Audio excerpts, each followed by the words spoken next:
لوگ اپنے چہروں پر تماچے مارنے لگے، اپنے گریبانوں کو پھاڑنے لگے، اپنے کپڑوں کو پھاڑنے لگے۔ ایسے وقت میں حضرت زین العابدین کو بلایا کہ آپ آ جائیے، رونے میں ہم شریک ہیں، آپ کے غم میں آپ شریک ہے۔ حضرت زین العابدین رضی اللہ تعالیٰ عنہ نے اس وقت ایک تاریخی جملہ کہا، وہ تاریخی جملہ دلوں پر لکھ لینے کے قابل ہے کہ جن لوگوں نے قتل کیا میرے باپ کو، تو اس قتل کے وقت آپ لوگ کدھر تھے؟ قتل کرنے والے مسلمان ہی تو تھے، ابھی خالی خالی غم میں شرکت کی ضرورت نہیں ہے۔ تو اسی سے ایک سبق انہوں نے دے دیا کہ آنے والی قوم بھی کوئی ہوگی اور مسلمان جہاں نیچا جائے گا وہاں ان کی قوم کے ہی غدار ہوں گے، ورنہ مسلمان کو دنیا کی کوئی طاقت اور کوئی مائی کا لال نہیں ہے کہ جو مسلمانوں کو نیچا دکھا سکے۔ تو اس سے بہت ضرورت ہے کہ لوگ اپنی تاریخ کو یاد کریں اور اپنی ذات کو سنبھالیں، غداری نہ کریں اسلام کے ساتھ، غداری نہ کریں مسلمانوں کے ساتھ، ایک یہ سبق۔ خیر، میں مختصر اشارہ کر دوں کہ حضرت نبی پاک صلی اللہ تعالی علیہ وسلم نے دنیا میں الگ الگ قسم کے بہت سے رواجات جو جاہلیت کے تھے اس کو ختم کرنا تھا، اور وہ ایک رواج یہ بھی تھا بادشاہت والا رواج کہ میں بادشاہت کر رہا ہوں، میرے بعد میرا بیٹا، بیٹے کے بعد پوتا، یہ ایک سلسلہ۔ تو اسی میں کوئی لائق ہو کہ نہ ہو، نسل در نسل یہ سلسلہ۔ تو اسلام نے اس بات کو ختم کیا کہ نہیں، جو لائق ہو وہ خلافت پر بیٹھے، جو مسلمانوں کی قوم کی خدمت کر سکے اور صحیح طریقے پر خلافت کو چلا سکے۔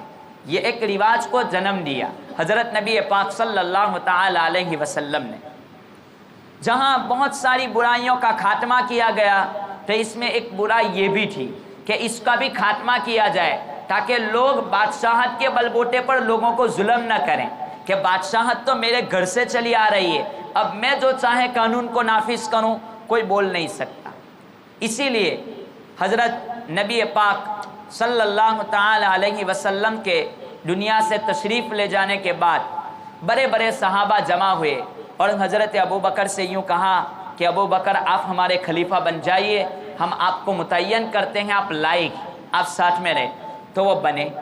حضرت ابو بکر کے بعد انہوں نے بڑے صحابہ کا مشورہ لیا اور دنیا سے جاتے وقت یوں کہا کہ میرے بعد حضرت عمر زیادہ لائق ہے اس منصب کے، تو حضرت عمر کو متعین کیا گیا۔ حضرت عمر کو جب ان کے اوپر وار کیا گیا، شہید کرنے کے شہید کر دیا گیا، تو آخری سانسوں کے انہوں نے بڑے بڑے صحابہ چھ صحابہ کی کمیٹی قائم کی کہ لوگ جس کو مل کر کے بناوے بعد میں میرا خلیفہ تو اس کو نکی کر لینا۔ تو حضرت عثمان خلافت پر آئے۔ حضرت عثمان کے بعد لوگوں نے حضرت علی کو زبردستی باصرار یوں کہا کہ اب ابھی آپ ہی لائق ہے، آپ خلافت پر بیٹھ جائیے۔ حضرت نبی کریم صلی اللہ تعالی علیہ وسلم نے یوں کہا تھا کہ میرے بعد 30 سال تک خلافت رہے گی جو میرے نہج پر قائم رہے گی۔ 30 سال کے بعد خلافت میں فتنہ شروع ہو جائے گا اور 30 سال کے بعد خلافت قائم رہے گی۔ حضرت علی جس وقت دنیا سے تشریف لے جا رہے ہیں تو 30 سال میں 6 مہینے باقی ہے، 29 سال اور 6 مہینے ہوئے، اب 6 مہینے باقی ہیں۔ اس 6 مہینے کی خلافت میں ان کے بیٹے حضرت حسن رضی اللہ تعالیٰ عنہ خلافت پر قائم ہوئے۔ جیسے ہی 6 مہینے پورے ہوئے اور 30 سال ختم ہوئے، حضرت حسن رضی اللہ تعالیٰ عنہ نے استعفیٰ دے دیا کہ اب میں خلافت سے دور ہو رہا ہوں۔ اس کے بعد مشورے سے خلیفہ آئے، حضرت معاویہ کو خلافت پر براجمان کیا گیا، قائم کیے گئے۔ اب یہاں سے جو جھگڑا شروع ہوا اس کو تاریخی اعتبار سے سوچنے کی اور سمجھنے کی ضرورت ہے۔ اب کچھ نااہل لوگ ایسے تھے جنہوں نے حضرت نبی پاک صلی اللہ تعالی علیہ وسلم کی صحبت کو نہیں پایا تھا، وہ حضرت معاویہ کے پاس مشورے کے لیے گئے، ان کو تاریخی اعتبار سے پتہ نہیں تھا کہ اب کس کو خلیفہ بنانا ہے، تو ان لوگوں نے حضرت معاویہ کو مشورہ دیا کہ حضرت آپ اپنے بعد یزید کو خلیفہ متعین کر دیں، تو حضرت معاویہ نے یزید کو متعین کر دیا کہ یہ خلیفہ رہیں گے۔ اب بڑے بڑے صحابہ اس وقت موجود تھے، عبداللہ ابن عمر بھی تھے، عبداللہ ابن عباس بھی تھے، حضرت حسین بھی تھے اس وقت۔ اب خلافت پر بیٹھے یزید کی خلافت کے بعد لوگوں نے ملاقات کی، بیعت کر لی کہ ہم آپ کو خلیفہ مانتے ہیں۔ تو حضرت عبداللہ ابن عمر اور عبداللہ ابن عباس نے یہاں پر جھگڑے کو ختم کرنے کے واسطے کہ فتنہ کوئی بڑی لڑائی نہ پکڑ لیں، اس لیے انہوں نے خاموشی کو اختیار کیا کہ چلو ہو گیا تو ہو جانے دو، اب اس لڑائی کو آگے بڑھانے کی ضرورت نہیں۔ تو وہ لوگ خاموش ہو گئے۔